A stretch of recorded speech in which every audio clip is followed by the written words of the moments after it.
ایک اور تحفہ لے لیں، صحیح بخاری میں حدیث ہے انٹرنیشنل نمبر کے مطابق 969، ابن عباس رضی اللہ تعالیٰ عنہما کہتے ہیں کہ نبی صلی اللہ علیہ وآلہ وسلم نے فرمایا اللہ تعالیٰ کو ان 10 دنوں میں، یعنی یہ جو پورا عشرہ ہے یکم ذوالحجہ سے 10 ذوالحجہ تک، ان 10 دنوں میں کیے گئے اعمال سے بڑھ کر کوئی عمل نہیں ہے۔ ایک صحابی نے عرض کیا یا رسول اللہ صلی اللہ علیہ وآلہ وسلم کیا اس میں نیکیاں کرنا جہاد سے بھی افضل ہے؟ تو آپ صلی اللہ علیہ وآلہ وسلم نے فرمایا ہاں، اللہ کی راہ میں جہاد کرنے سے بھی افضل ہے، سوائے اس شخص کے کہ جو جان اور مال لے کر اللہ کے حضور جہاد کے لیے گیا اور وہ زندہ سلامت مال سب کچھ ہی لٹ گیا، صرف وہ شخص فضیلت میں آگے سے بڑھے گا، صرف جہاد کرنے والا بھی ان 10 دنوں میں نیکیاں کرنے والے سے بڑھ نہیں سکتا۔ صحیح بخاری 969۔ اور اسی حدیث کا ایک طریق جو ہے مسند احمد میں ہے انٹرنیشنل نمبر کے مطابق 6154، مصنف ابن ابی شیبہ میں 13919 انٹرنیشنل نمبر کے مطابق ابن عمر سے، اس میں بھی یہ الفاظ ہیں، اس میں آگے الفاظ ہیں کہ ان دنوں میں اللہ تعالیٰ کی کثرت کے ساتھ تکبیر، تحلیل اور تحمید بیان کرو۔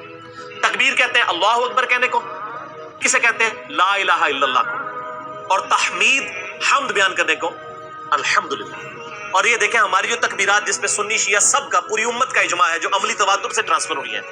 ان میں یہ تینوں چیزیں آتی ہیں، اللہ اکبر اللہ اکبر، کیا ہو گیا تکبیر، لا الہ الا اللہ تحلیل، واللہ اکبر اللہ اکبر وللہ الحمد، تینوں چیزیں آ گئی نا۔ تو یہ تکبیرات اس میں بلند کرو، اور اس میں سنت ہے کہ آپ عید کے اوپر میرا کلپ ہے عید کی نماز کا طریقہ، اس میں میں نے ڈیٹیل سے بتایا کہ آپ نے بڑی عید کے لیے جب جانا ہے بلند آواز سے تکبیرات بلند کرتے ہوئے جائیں، اور چھوٹی عید کے لیے آہستہ آواز میں یہ تکبیرات بلند کی جائیں۔ اور یہ جو حدیث ہے بخاری کی 969، اس کی ہیڈنگ میں امام بخاری لے کے آئے ہیں کہ ابن عمر اور ابو ہریرہ رضی اللہ تعالی عنہما بازار میں ان 10 دنوں میں جاتے تھے اور بلند آواز سے تکبیرات پڑھتے تھے، اللہ اکبر لا الہ الا اللہ واللہ اکبر اللہ اکبر وللہ الحمد، تاکہ لوگ بھی یعنی تکبیرات پڑھیں، یعنی تکبیر ہی تکبیر ہر طرف بلند کی جاتی تھی۔ اور اسی ہیڈنگ میں امام بخاری 969 کے اوپر ہیڈنگ میں لے کے آپ پی ڈی ایف میں دیکھیں گے نا تو آپ کو امام بخاری کی باب کی ہیڈنگز تعلیقاً روایتیں مل جائیں گی، جن کی صحیح اسناد مصنف عبد الرزاق اور مصنف ابن ابی شیبہ میں بھی آپ کو، اور سنن کبری البیہقی میں، یہ 3 مین کتابیں ہیں صحابہ کے آثار کی جن میں آپ کو مل جائیں گی انشاءاللہ۔ تو امام بخاری لے کے آئے کہ امام محمد بن علی بن حسین، یہ نام ہے امام باقر کا جو امام جعفر کے والد تھے، امام محمد بن علی بن حسین بن علی، امام باقر کے بارے میں المتوفى 114 ہجری، کہ وہ نوافل کے بعد بھی تکبیرات کو بلند کیا کرتے تھے ان 10 دنوں میں، ان نماز پڑھنے کے بعد بھی، وہ سنتوں کے بعد، ایک تو فرض کے بعد بھی کرنی ہے، وہ روایت بھی آ گئی ہے المصنف ابن ابی شیبہ میں انٹرنیشنل نمبر کے مطابق 5631 ہے کہ مولا علی علیہ السلام رضی اللہ تعالیٰ عنہ، ان کے بارے میں آتا ہے کہ آپ رضی اللہ تعالیٰ عنہ 9 ذوالحجہ کی فجر سے لے کر 13 ذوالحجہ کی عصر تک ان تکبیرات کو بلند کیا کرتے تھے، جو ساری امت کرتی ہے۔ آپ دیکھتے ہیں نا کہ 9 ذوالحجہ، اور وہ یوم عرفہ سعودیہ والے کے مطابق نہیں کر رہے ہوتے ہیں، ہم اپنے مطابق کر رہے ہوتے ہیں، اللہ اکبر لا الہ الا اللہ واللہ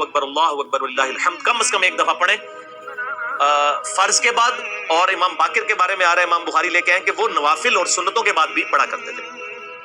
اچھا، المصنف ابن ابی شیبہ میں آپ اگر تکبیرات والا چیپٹر نکالیں نا، جس سے میں نے یہ روایت مولا علی کی بیان کی، اس میں آپ کو 3 طرح کی تکبیرات ملیں گی، تینوں ہی سنت ہیں کیونکہ صحابہ اور تابعین سے ثابت ہے۔ ایک تکبیر آپ کو یہ ملے گی کہ صحابہ کرام تکبیر بلند کرتے تھے، اللہ اکبر اللہ اکبر اللہ اکبر،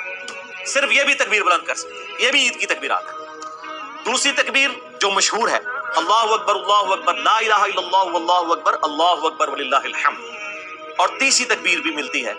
اللہ اکبر کبیرہ والحمد للہ کثیرہ وسبحان اللہ بکرۃ واصیلا۔